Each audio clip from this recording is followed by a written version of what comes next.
Hey book besties, and welcome back to my channel. This video, I thought I would take you guys along on a reading vlog for this entire series, including air when it comes out in October. I have already started reading this. I am about to the halfway mark. I have little snippets of my reactions to the beginning of the book throughout my sleepover video and my what I read in a week video. I will link those down below. Other than that, I am on chapter 24, Elias's point of view, on page 230. I am buddy reading this with my friend Stephanie, who's in Alaska, and my friend Jenny, who is in Texas. We are using text to communicate our updates on our opinions and what we just found out, what's going on, etc. You know, typical buddy read things. So far, I am loving it. I can't believe this has been sitting on my shelf for probably almost a year now. And Jenny was kind enough to buy me the third and fourth book with the new covers. I attempted to buy the first and second book from Amazon so that I could match all of the covers, because when you line up the spines, it creates a picture. Not this one, the other one.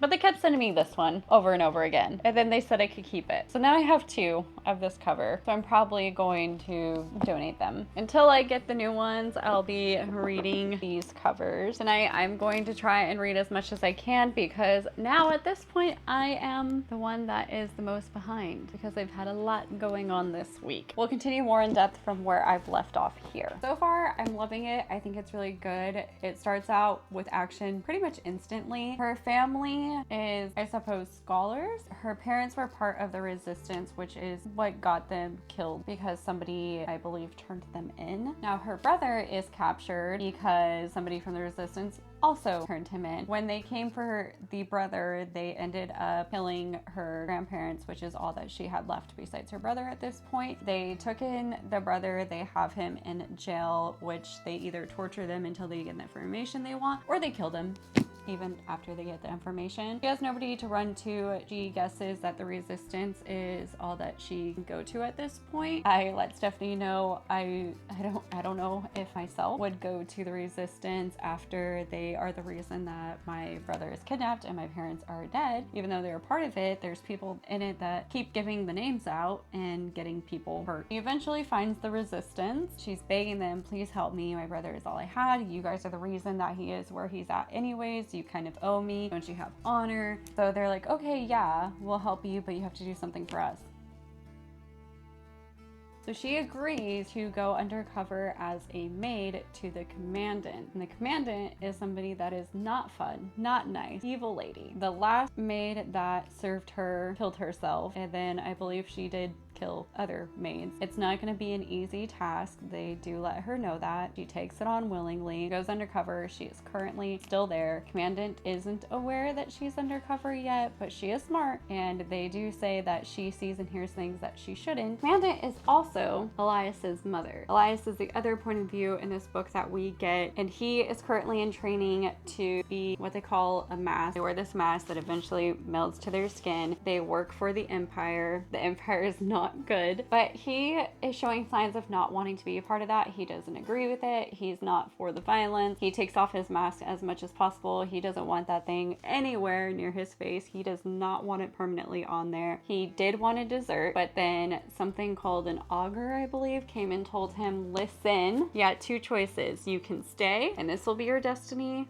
or you can go and this will be your destiny. So right now he's staying. They started the trials for who is going to replace the current emperor. So I think he feels like if he does become the new emperor, then he can change the way things are around. But now we're discovering that his mom's trying to get him killed during the trials, which is against the rules, obviously, but nobody is catching on or able to find cold hard fact to implicate her. We're kind of at a loss here. At this point, he just has to continue. Him and his best friend, at least, are kind of teaming up to make it through the trials. The other two are, I feel like, employed by his mother to try and take him out if they can. She is tasked with trying to find as much information as she can to give to the resistance, but I believe the mom might be catching on. She did have her tailed while she was trying to deliver a letter to the man that is the weaponsmith in this city. He seems very kind. I like him. He's giving dad dad vibe, like father figure for sure. I hope he stays good. We are discovering that ghouls are real, which maybe that means jinns are real, which I don't know if they're gonna be good or bad. They are real. Elias and her have crossed paths at this point about twice, but nothing of substance has happened. It's more just in passing, like, what's your name? Then he brought her back because she was in the desert and not in good shape. We did have a talk with who they call Cook. All of the servants there don't have names. She doesn't allow them to go by name. So they just say kitchen girl, Cook. So her and Cook had a conversation, and Cook was basically like, I wouldn't put all your faith and trust in the resistance. Nothing really good ever comes of it. I know that you're here under guise of getting information, and if I can tell, then probably the commandant can tell. Just be careful. I just left off where Elia was spying on the commandant, and the commandant was talking to what seems like a ghoul, and they're discussing the Nightbringer. They don't quite know who that is or what that means. And we're switching over to Elias's point of view. I'm gonna go get cozy in my little book nook. It's still in progress, don't judge me. And we'll keep reading for the rest of the night. I'm gonna try and catch up to everyone else and get little updates from them. Hopefully they're not busy and they can respond so I can get their reactions on here as well for you.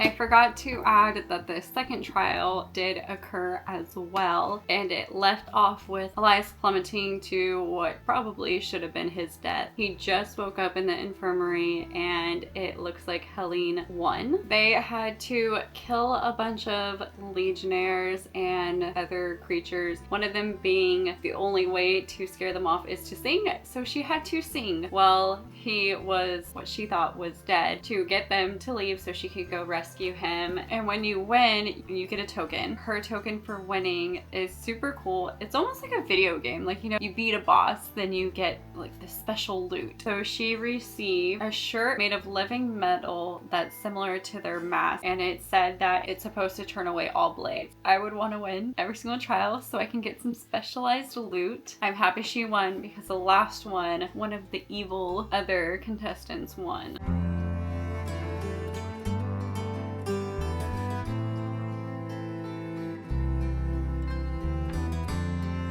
They just took off his bandage and it's completely healed. And Elias is like, I know it's not this doctor because he is not that good. And the doctor's like, no, I must have perfected it. But once the doctor left, Helene admitted that while she was singing, he started feeling better. His color came back. They said that certain people have witchy aspects to them. Some can change the weather, some can heal with singing. And he's like, so that's what happened. And she is saying like, don't tell anyone, because the marshals believe that supernatural powers come from spirits of the dead, and if they find out that she has that ability, it's not going to be great for her. And I messaged Stephanie about a conversation that happened between Cook and Laya. I was like, this is really interesting because she says don't trust the resistance. I said earlier in a different video, I don't think the resistance is good. I don't think the empire is good. I think they both want power and not necessarily for the good reasons. Obviously the empire doesn't have good reasons, but I feel like the resistance is putting on a front for what their actual goal is. And when I sent her that conversation between Cook and Laya, she said that Laya has a theory on Cook, so she's trying not to spoil it because she's ahead of me. And she's starting to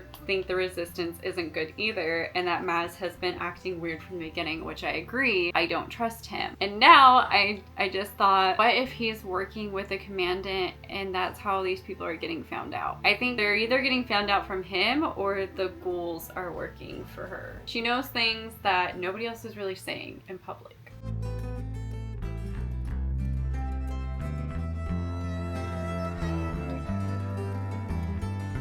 In a prior video, I talked about how the augurs came and they gave a premonition that if he stays, he may be able to break his bonds with the Empire, and if he deserts, then it's going to result in a different outcome. And I said, well, if he becomes emperor, I guess he can break his bonds by dying, as a joke. But I'm like, how else is he gonna break it? You can't just like be like, I'm just kidding, I'm out. But he just came to a revelation that if he wins the trial, he becomes emperor, and nothing but death can release the emperor from his duty. I was correct. But if he becomes Bloodstrike, which is second in command, which is if you place second, that's what you get, he can resign. But the Emperor has to release him from his duty. It could work if Helene becomes Emperor. If the other two become Emperor, they're not going to let him resign if he becomes Bloodstrike. Helene has to win, and he has to get second. And that is the only way that he foresees this working out in the way that he wants.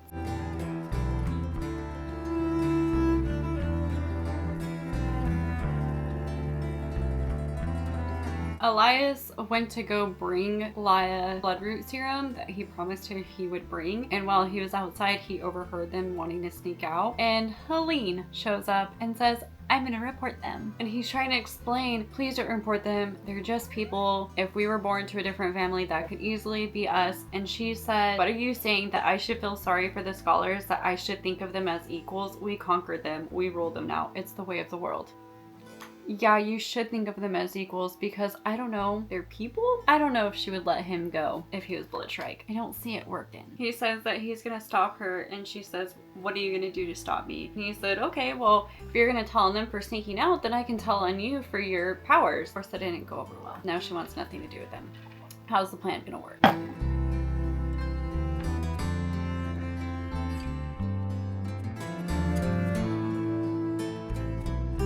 Her and Izzy made it. She met up with Maz and Keenan. She gave him the information and she was like, okay, we're good, right? You can go get my brother out. And he said, oh, 2 weeks, not long enough. We're gonna have to give it more time. And she's like, okay, I mean, can you try? I'll keep on this mission. I don't know if you know this, we kind of had a deal. And he's like, okay, so actually a new mission. You need to find a way into Blackcliff for us. So of course she's like, well, I just got here through a way, so how about that? He said, oh no, not gonna work, babe. We need one bigger where we can just get a bunch of men in. And she says, okay, I'll keep trying. Okay, well, we need to know in like a week. You want her to keep doing all this stuff for you, and you keep giving her these short timelines, but then you turn around and say, we can't get your brother out in the same amount of time. He's lucky he's dealing with her, because it's not gonna fly with me.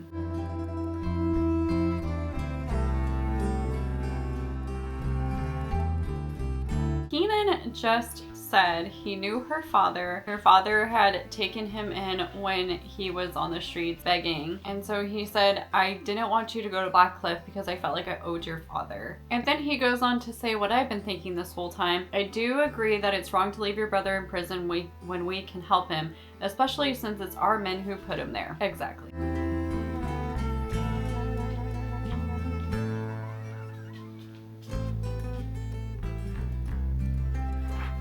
Stephanie just texted me back and she said that Izzy makes her sad. She seems like she's really lonely. And it made no sense that Maz said, oh, I need this within a week, because why is he on a time limit? Yes.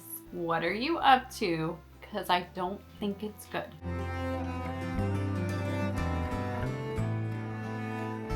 The other guy that was at the festival that she snuck out to meet Keenan and Maz at was Elias. And she wasn't aware because he wasn't wearing his mask. And Elias saw the interaction between her and Keenan and he said, he's not bad looking, I suppose, but he seems too grim to be any fun. Also, he's shorter than me. Considerably shorter than me. Half a foot, at least. And if that isn't such a boy thing to say, how can you like him? He's shorter than me. I hope he doesn't think that they're together. They're not together yet.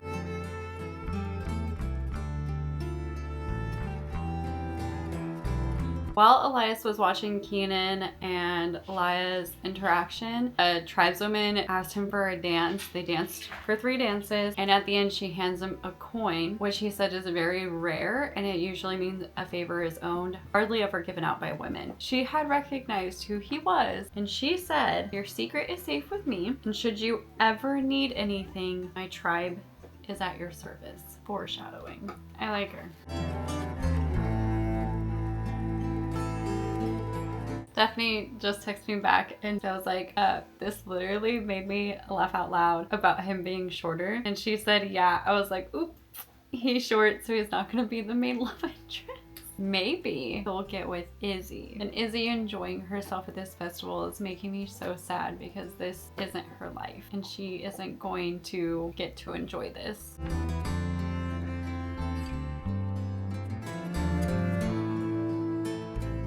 They successfully made it back to their home with the commandant. He covered for Elia to an extent. He said, just go along with it, push me, hurt me, whatever you have to do, fight me. Okay, so then he starts like pushing up on her and she says, get off me. All of a sudden the commandant's right there. Sad enough as it is, apparently students from the school are known to force themselves upon the slaves, and he made his mom believe that he was taking advantage of her. After she gets him to leave, the commandant says, beauty's a curse when one lives among men. And I had to highlight that because it's a very good quote. The augurs also came and let him know that the next trial you're going to be faced against a formidable foe, and that's literally the only information he was given. I at first thought that they would be facing each other, but I wouldn't know how that would work because there's 4 of them and only one can win. Probably not that. Maybe it's a gem. I haven't seen one of those yet and they keep being mentioned. In addition to all of that, Trista has told Elias, don't you know that Helene's in love with you? That's why all of this is going on and why she's acting cold towards you. And he's like, no, she doesn't. Now we might have not forbidden love, but the denial of love. And also a love square. Kenan, Elias, Helene, Elia.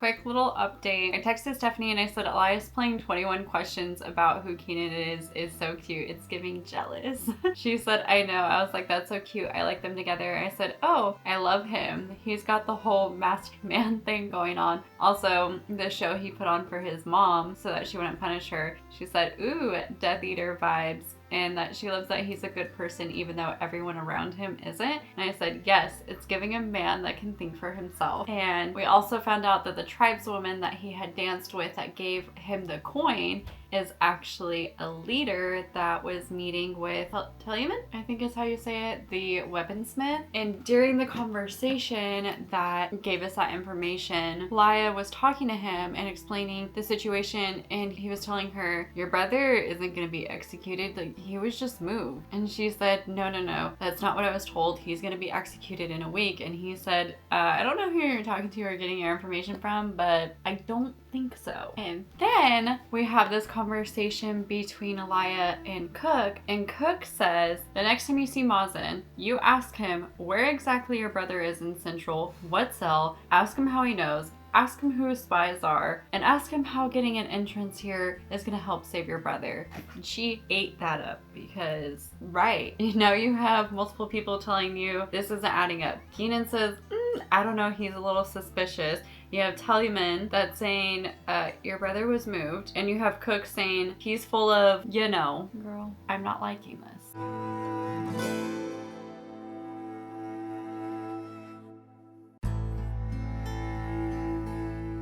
I'm leaving off on page 304. Stephanie is on 365 and Jenny's on 160. Jenny's been super busy, so we haven't really been able to update each other as much as Stephanie and I have. I think tomorrow we should all be on the same page. I am such a night person and everyone else is obviously a day person, so it's hard for me to get the reactions because when I'm reading I want to update them and they're sleeping. I think I'm in a good spot where I'm kind of in the middle of either of them. About 140 more pages. I should easily be able to finish this tomorrow, and then hopefully if I read during the day I can get a little bit more commentary from them. I'm gonna close it up for tonight and we'll continue next time. Jumping back into this, Stephanie is pretty much almost done with it. She has some theories, but she can't really talk about them with me until I catch up. I'm on page 305. Maybe I'll be able to finish this tonight. Maybe not. We'll see.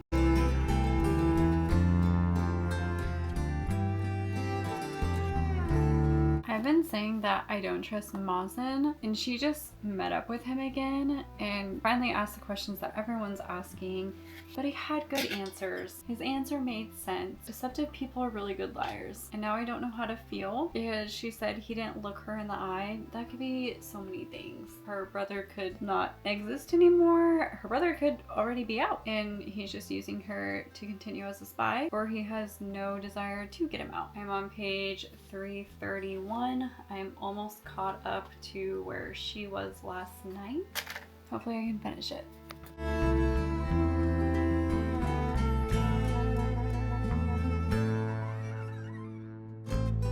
I was right earlier when I guessed that when the augurs said you guys are going to be fighting formidable foes, that it was going to be each other. And if they don't fight to kill, they'll die anyways. They're split into their own little armies, and he is going against Helene. Their platoon is their friends. One of the friends just killed another one of their friends. I like being right, but not when it's sad.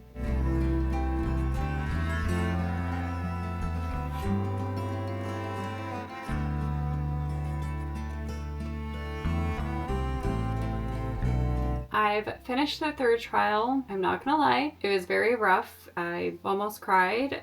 It's hard because he had to give the order to kill them or else they were dying anyways. And the fact that he had to kill his own friends, and then even those that survive, they're never going to be the same again. They know that you're willing to kill them. Cook also told another story to Laia where she discovered who Nightbringer is, which is who the commandant was talking to when she was spying on them. Way back in the day, the humans wanted the knowledge from the Jinn and they refused to give it, rightfully so. And humans, being the power-hungry creatures that we are, decided to trap all the Jinn except one. He is now the Nightbringer. Obviously, he wants retribution for everything that was done to his race. I'm wondering what the connection is on what he wants to do with the commandant. And it also says that they can take human form. And now I'm wondering, is Cook a Jinn? I don't know. Marcus also killed his brother. Obviously, I didn't care for either characters, but it's hard, especially they were twins. I can only imagine how difficult that was. And the only reason he didn't kill Helene is she didn't take off her battle armor shirt that had melded with her. She was disqualified for it, but like, how was she supposed to take it off? The augur said that that was part of the whole plan. He wasn't supposed to kill her. They just wanted to see if he would. I don't know. They're a little left up, if you ask me. His reward for winning is he spent the night in his room without any interruptions in a sealed door with Laia. Why the augurs chose that, and hopefully the commandant doesn't ask too many questions, I don't know. They kissed for the first time, finally got a little bit of romance. It is now 11:30 though. I wanted to finish this,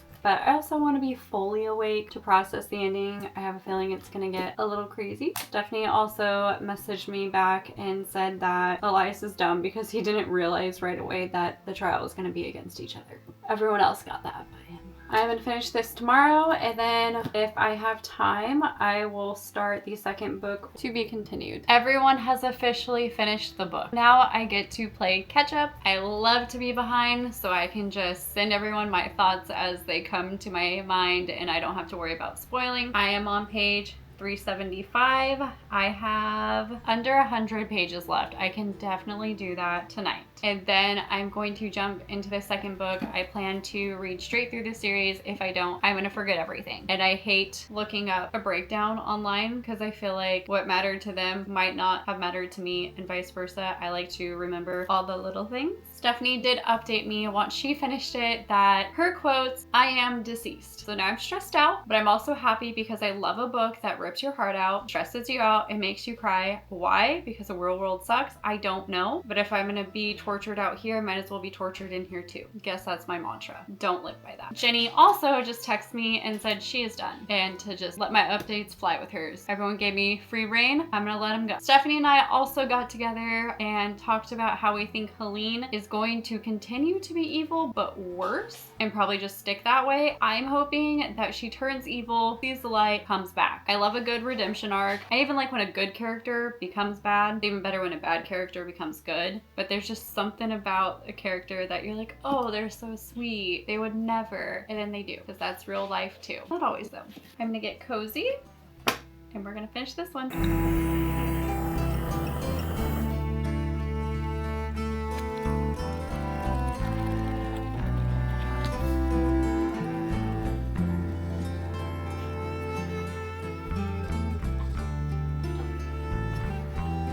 I just finished the third trial. I have a few words, mostly 3. What the fuck? I feel like Helene is going to be evil. There's no way. Maybe. Unless what she said was a bunch of BS. But she said the oath, so here we are. and then they want to kill him because he didn't want to kill her. But I agree with him. How is this a test for loyalty if it only pertains to him? Unless they were like hoping that he was going to be emperor and that was his final test. You know these other people are going to try and kill her probably quicker than him. You know that you picked her specifically, so he's going to hesitate, which gives everyone else an unfair advantage. And then of course you have Marcus. He'll kill his mom. I don't even know if he has a mom. I don't remember. He would kill his mom to be emperor. Like, if you want a loyal emperor, then why even put him through it? Just pick Marcus. And it's not even because he's loyal, it's because he's insane. And then they said that the emperor died on the way there. I'm calling BS. I think it's a lie. I know that he said that he saw all these people in a graveyard during his first test, but I feel like it's a dream and that everything's kind of been, I couldn't think of the word, simulation.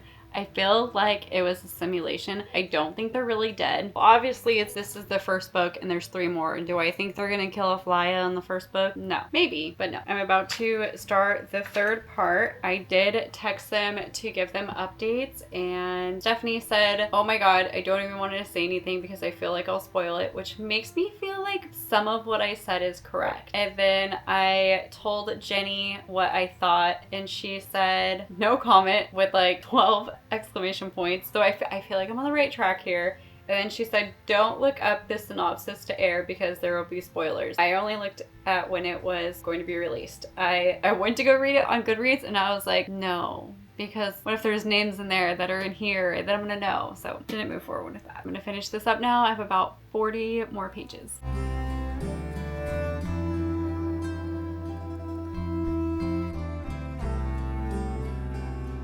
I am on the last 2 chapters.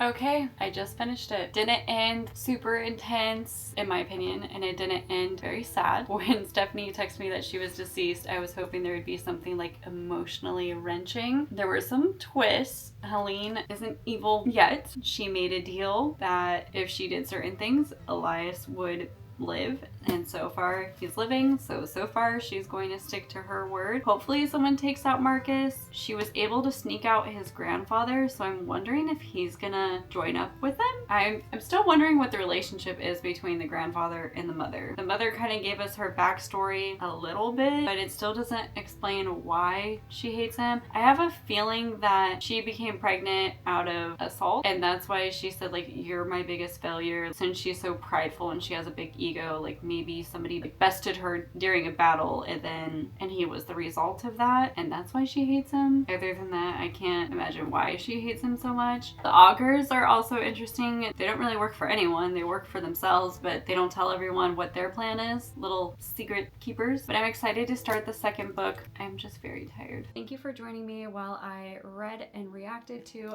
this book. I am loving this series. I can't wait to get to the 2nd book. I just know this whole series is going to be 5 stars in my heart. If you would like to see my reactions to the next book, stay tuned. That should be posted shortly, and I look forward to seeing you around. Happy reading.